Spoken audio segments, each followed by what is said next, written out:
As President Donald Trump presided over a grand military parade in Washington, D.C. on Saturday, marking the U.S. Army's 250th anniversary, chaos erupted across parts of the country. The national celebration, doubling as Trump's birthday tribute, clashed symbolically with scenes of unrest from coast to coast. The turmoil was driven by the 5501 movement's No Kings campaign, spanning 2,000 locations nationwide. Protesters rallied against Trump's immigration policies and warned of democratic backsliding under his leadership. I think the notion that Trump's a king is ridiculous. They've been running with that narrative for the last 10 years, and he hasn't been a king once.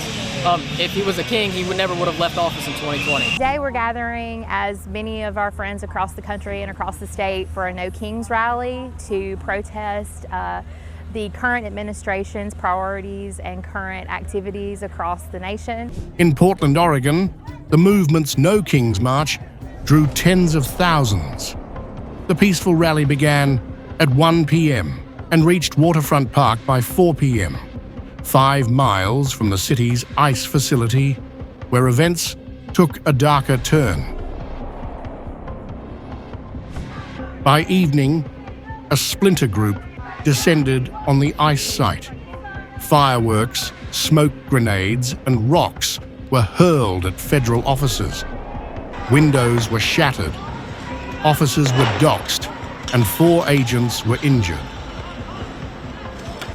Homeland Security's Tricia McLaughlin called the situation extremely dangerous. At 6:30 p.m., police declared an unlawful assembly. By 7 p.m., a medical emergency inside the ICE building required paramedics, but rioters intensified their attacks with explosives. Portland rioters are violently targeting federal law enforcement, and we won't sit idly by and watch these cowards. Elsewhere, the movement's rallies remained largely peaceful. In Philadelphia, thousands gathered at Love Park, chanting, "Whose streets? Our streets," and marched to the Rocky Steps, waving signs for Palestine, LGBTQ rights, and immigrant protections.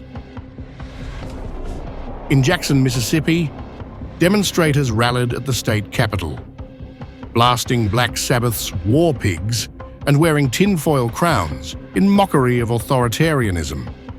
A tense moment with anti-abortion counter-protesters was peacefully diffused by police, who were applauded for managing the crowd.